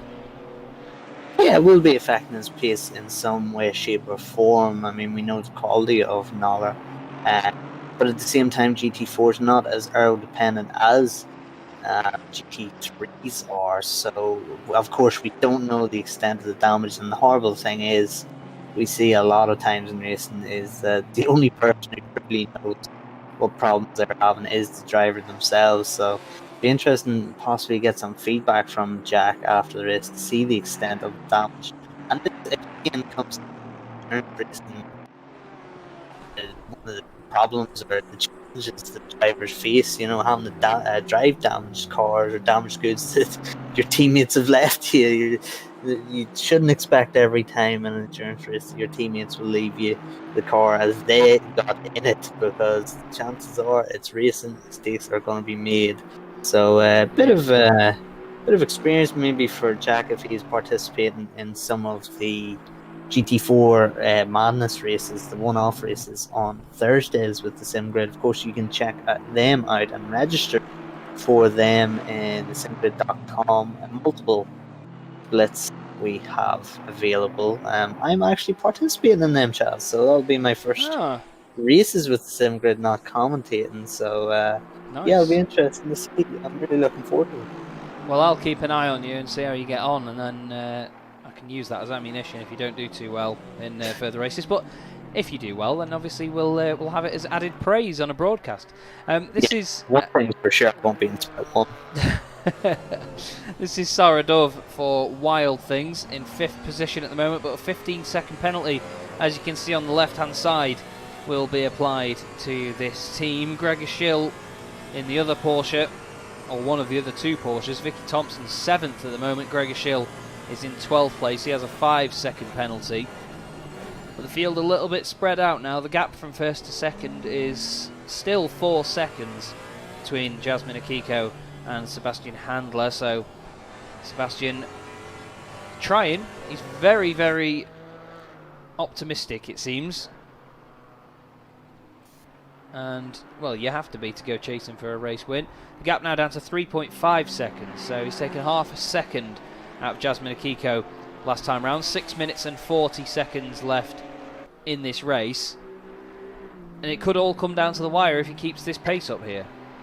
Well, it's a product of sim grid racing. I mean, we were talking about how spread out this series was going to be in comparison to Sprint Cup, Endurance Cup, due to the varying levels of experience, and now we're going to have a race go down to the absolute wire, which is just so typical of sim grid. I mean, if you haven't seen some of our Sprint Cup and Endurance Cup races, the qualifying themselves are ridiculous. We had a Sprint Cup race there at the Hungaroring last week, and what was it, Chaz? It was myself and Kyle broadcasting that one. We had 5 drivers within a tenth of a second qualifying from 1st to 5th, so it was absolutely crazy. At one point during the session, we had 5 drivers covered by less than 0.04 of a second. So that is just how close we get racing here in the sim grid, and the race is no different from the top, really. So we're going to get Seb Handler now, just starting to close that gap down, and of course Kiko will be recognising this, seeing Handler in the rearview mirror and also monitoring that gap coming down. And when that gap's coming down, Chaz, anyone who's done a real race or a sim race will have felt that pressure before and know exactly what it's like. It's not a great position to be in. No, definitely not, and there's obviously 2 sides to that as well. When you're the driver that's chasing, in the case of Sebastian Handler that we see here, you get a real buzz from it and you think, right, I'm closing on the race leader. I have got a chance here. We need to really crack on and just keep this pace. And that's all you can do. Just keep pushing. Don't push the car too hard. We saw him go straight on a little bit here at the hairpin earlier, just trying to brake that little bit later than normal. And you can see he takes an early apex, lets the car run out wide in the middle of the corner, and then gets another sort of second apex on the exit. Really tightens the line on exit, gets a good run up the hill through the Schumacher S's. And Akiko now, there you can see the gap is now 2.9 seconds. So, as I was saying, Jasmine Akiko will be seeing that gap come down, will be told by her teammate, while Sebastian, on the other side of things, as he clips the grass, there's a bit of a slide. He will know that the gap's coming down and it'll spur him on. But it's easy to watch in your mirrors, especially if you're the car ahead, as Jasmine Akiko is right now, and make a mistake or just become that little bit more inconsistent. So we'll keep an eye out and see how this develops. Under 4 minutes to go now, so surely about 3 laps, or if that, actually no, 2 laps, because it's about 2 minutes a lap here. It is actually a longer circuit than you seem to think at the Nurburgring. Looking down the order, it's not really that close between anyone other than Jack Noller and Einor Cavion. There's Jack Noller just ahead in the other Aston Martin. The white and black Aston Martin there is Sarah Johnson, and to be honest here, Connell, she's been unlapped by pretty much anybody at the moment, and that car's going backwards, I'm afraid. Yeah, it's unfortunate, but again, can't really lose too much motivation. It is, of course, a series to learn from, so begin experience nonetheless, and be able to see some of the faster drivers come through the past her, maybe toe onto the back of them and learn a few things. So we could see the pace improving by the end, but that gap between Akiko and Handler really starting to come down. But again, 2 laps to get 2.5 seconds. It's going to be a very, very difficult task for Seb Handler. It will be, but Seb is certainly not going to give up. 2.5 seconds is not a massive amount of time to gain, but with just a lap to do it, It is. 2.2 seconds now the gap though. This is Sarah Savage in 4th place for Speed Kitty. That will become 3rd place when Sarah Johnson ahead gets disqualified. And then Sarah Dove will go up to 4th place. Sheldon Scott Muscat. We knew that Sheldon was quick, but he's not really set the world alight at the moment. I don't really think he's had a chance in that Mercedes. It was so sort of on its own in the midfield that he's not really had anyone to fight with. Same with Vicky Thompson. Just coming out the first couple of corners there, 33 seconds down on Sheldon. She's now gained 6 seconds on Vojta Pavlicek. And then Jens Kaiser is in 9th with James West in 10th, Thea Masanti's teammate. But a great field of cars that we've had here today and a fantastic race so far. Down the inside though, hello. Wow, that was a last minute little movement there by Daniel Austins. In one of the other Aston Martins, side by side. The leader has just started the final lap, as we get told, but we'll keep an eye on this. Look at these pair here, absolutely going for it. Daniel Austins now switch over there with James West round the outside of the right-hander. The two of them bang panels together. It seems to close the bonnet on the Aston Martin. They bang together again. He's giving him an indicator. Oh, more contact. Come on, boys. It's a straight line. Again, comes back to me whinging at people saying stop moving in a straight line. How many times have I said it, Connell? Yeah, a lot. And to be honest, there, the first bump was not so bad. It was just a product of two people looking for the same piece of tarmac. But second and third was a little bit out of order. So no doubt the stewards will look at that. Of course, we have a great set of stewards here at the sim grid. But back at the front, Akiko controlling this race. 50 seconds to go. The pressure is on, and so far Akiko has dealt with this quite nicely. Yeah, that's it. You can see Sebastian just behind. 1.5 seconds the gap now, but Jasmine just needs to manage this to the very end. Flashing the lights to say, get out of the way. I'm trying to defend my race lead. I don't want traffic. Through the Schumacher S's with a compromised line, though. That's not going to help. And Sebastian will want that. He's going to also flash his lights at the lap traffic and say, I'm coming through, but only a couple of corners to go now, Connor. It looks like Jasmine might have this wrapped up unless we see a mistake at the chicane. Yeah, absolutely. I mean, to be fair, it was so close. I mean, you're just looking in your rearview mirror and seeing that red Janetta will just put you under the most immense pressure. And we've talked earlier in this race about how the chicane and the last corner is a pretty vital part of the track to get right. Difficult to get right, but Akiko just needs to keep it steady and does so through the chicane. Now there's no real way for Seb Handler to get through, although he's closed it in. He has. He's really closed up, but the first win in the More Female Racers series goes to Jasmine Akiko and Cake Racing. Sebastian Handler, fantastic drive there to come home in 2nd place. Sarah Johnson for Mad, teammate of Jessica Martin, will come home in 3rd position on the road with Sarah Savage just behind, but Sarah Savage will be the one to grab the podium as Johnson and teammate Martin will be disqualified for not pitting inside the pit window, I'm afraid, but a great effort all the same. Or they get a 130-second penalty anyway, so they may still beat some drivers to the end. Sarah Dove finishing in 4th position, 5th on the road. The top Porsche in that race, fantastic drive for Wild Things. There you go, promoted to 4th on the line. Sheldon Scott Muscat, another one as well, 6th position for him. And his teammate, they actually get promoted to 4th because of Sarah Dove's penalty, so that's an interesting one. 2 penalties overlapping there, Connell. It's not often we see that, is it? Yeah, very, very interesting there. But we did say, Chaz, earlier on this race with regards to, as we see Vicky Thompson now, she is coming over to take P7, very important P7 possibly, as this series progresses. But we did say, Chaz, when we were discussing Seb Handler, if he really wanted a chance at Akiko, getting to Akiko, he needed to get past the 3rd place, or was the 2nd place car of Sarah Johnson there, and Seb, he just took half a lap to a lap to actually get through, and that was the difference between Akiko or Handler winning this race. It was, yeah, you're right. It was determining the result in the end, but not through any issue of the lap traffic or sort of any defending that was untoward. It was just great racing that we saw. Sarah Johnson now dropping even further down the order. There's Gregor Schill just crossing the line. Mia Rose is in the pit lane already, so that is going to be the end of the race, and everyone has crossed the line and got that completed. But there is your race winner then, Jasmine Akiko, doing a bit of a drift there as well for Cake Racing. Fantastic to see, you've got to love it. And hazards on as well, wonderful stuff. And we'll be hoping to get an interview or two with some of the drivers in a few minutes time.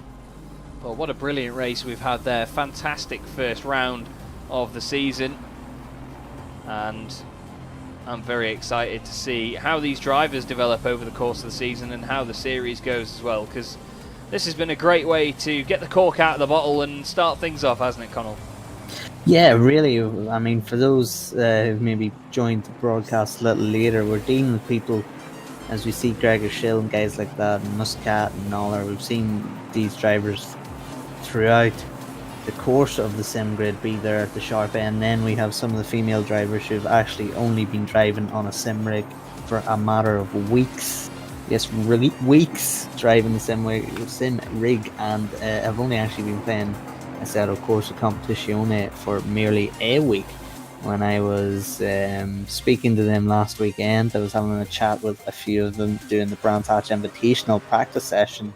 They were only driving SEC for a week, so not only were they getting used to the game, they were getting used to the sim rig in general and the feeling of a wheel. So very, very impressive for all these women to be involved and to get a race finish under their belt.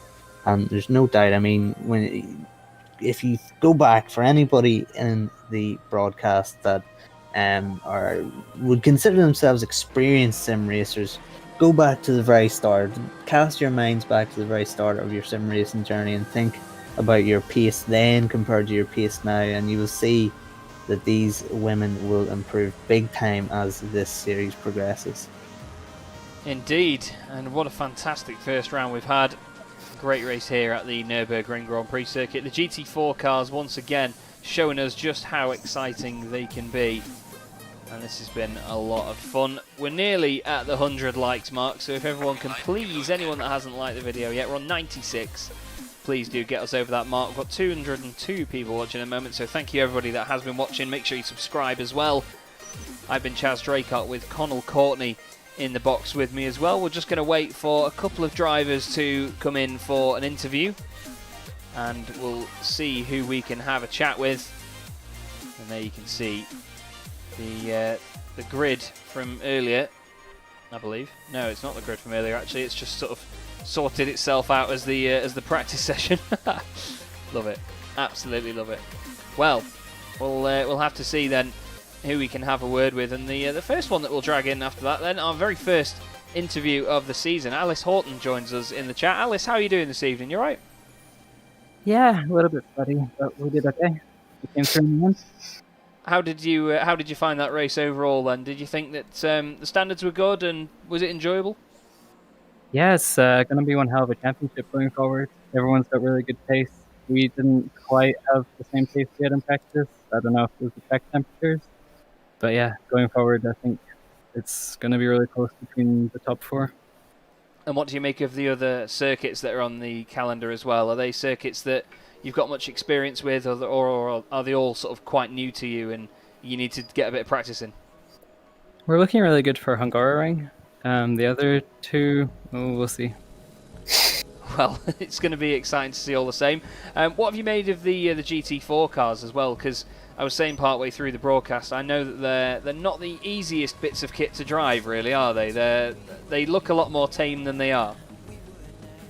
These are home for me. I'm a tin top driver through and through, so I'm really excited about driving the GT4s. They just got a lot more. You can play with them a little bit more than the GT3s, and I think that makes for better racing.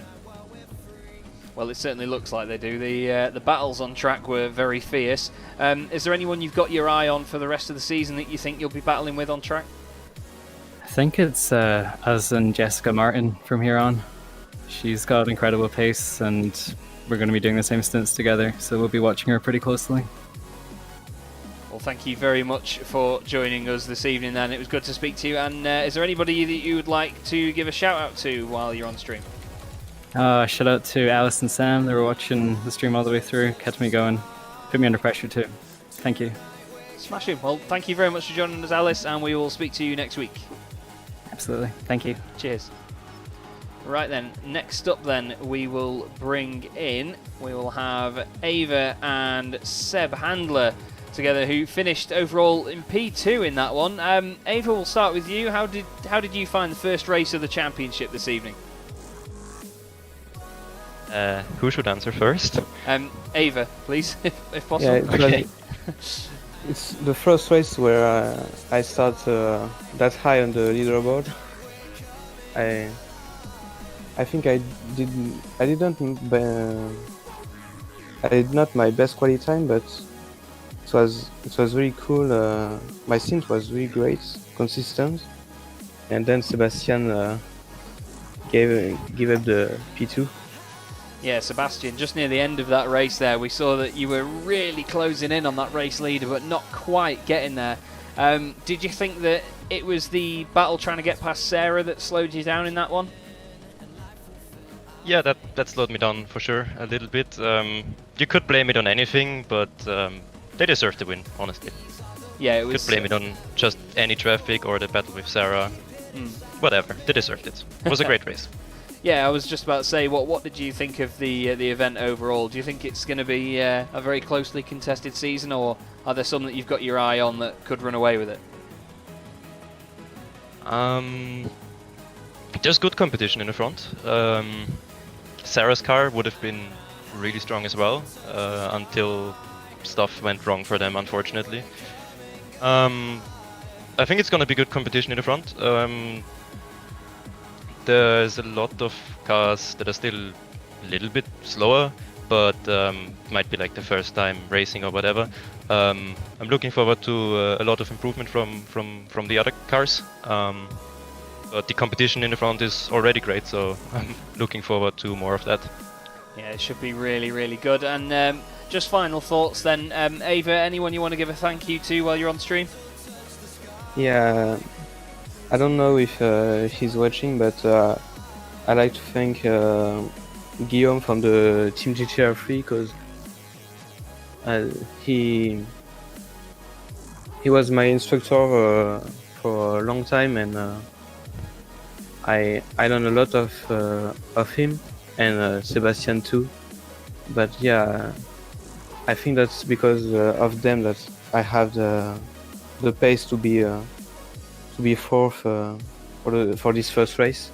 I don't think Nurburgring is the best track for me, but I like Hungaroring, and maybe it will be better there.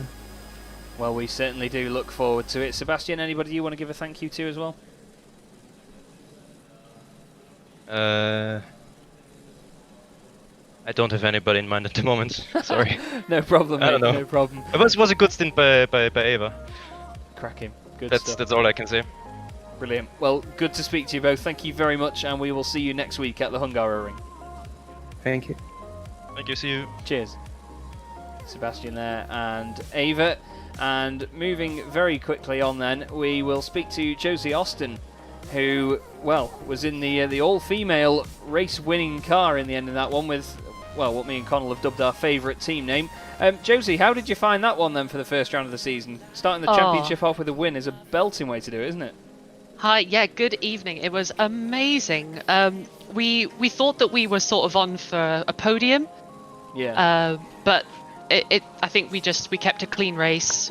We drove as consistently as we could, and I must give massive props to my teammate. She's not here this evening now. She couldn't make it after the race, but she drove an excellent race, managing the gap to P2. We managed to use the traffic to get through and take the lead of the race in the first place.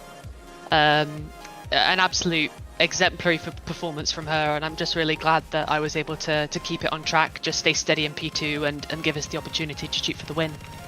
Well, it certainly looked like everything went your way, and like you say, with that traffic as well, sort of deciding the race-winning change of lead, it was a pretty intense moment, really. But you've just got to keep your cool in moments like that, haven't you? And it seemed that Jasmine did just that. Yeah, definitely. Also, on the last lap, we were coming up to lap somebody, and we were sort of really worried, about getting through there, because we knew that Seb was like less than 2 seconds back, and the fact that the gap at the line was less than half a second, it was very close, but really beautifully managed. It was indeed, and of course the Aston Martins seemed to be the car to be in this evening. It was certainly up there and sharing the honours, but over the course of the season, do you think that any other cars are going to really stand out? Well, the Nurburgring is, like the Hungaroring, is very much sort of a GP style circuit, so you've got a few straights where you can open it up, even if the Hungaroring is pretty tight for F1. For GT4 it's quite a fast track. Laguna Seca is probably going to be the most different, I think, just because it's very narrow, it's very undulating. I reckon that might make the difference, and a more nimble car might have the advantage there. But honestly, we're in the same car for the whole season. We're just going to stay consistent, do our very best, and the results will come forth. They certainly will, especially if you keep it up. And well, congratulations from us all here at the Sim Grid as well. And just before we let you go, Josie, do you want to give a thank you to anybody?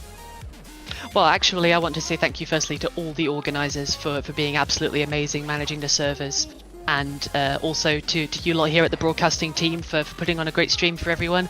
I know personally that I'm going to watch it back so that I can, wee myself all over again with Love it. With the gaps.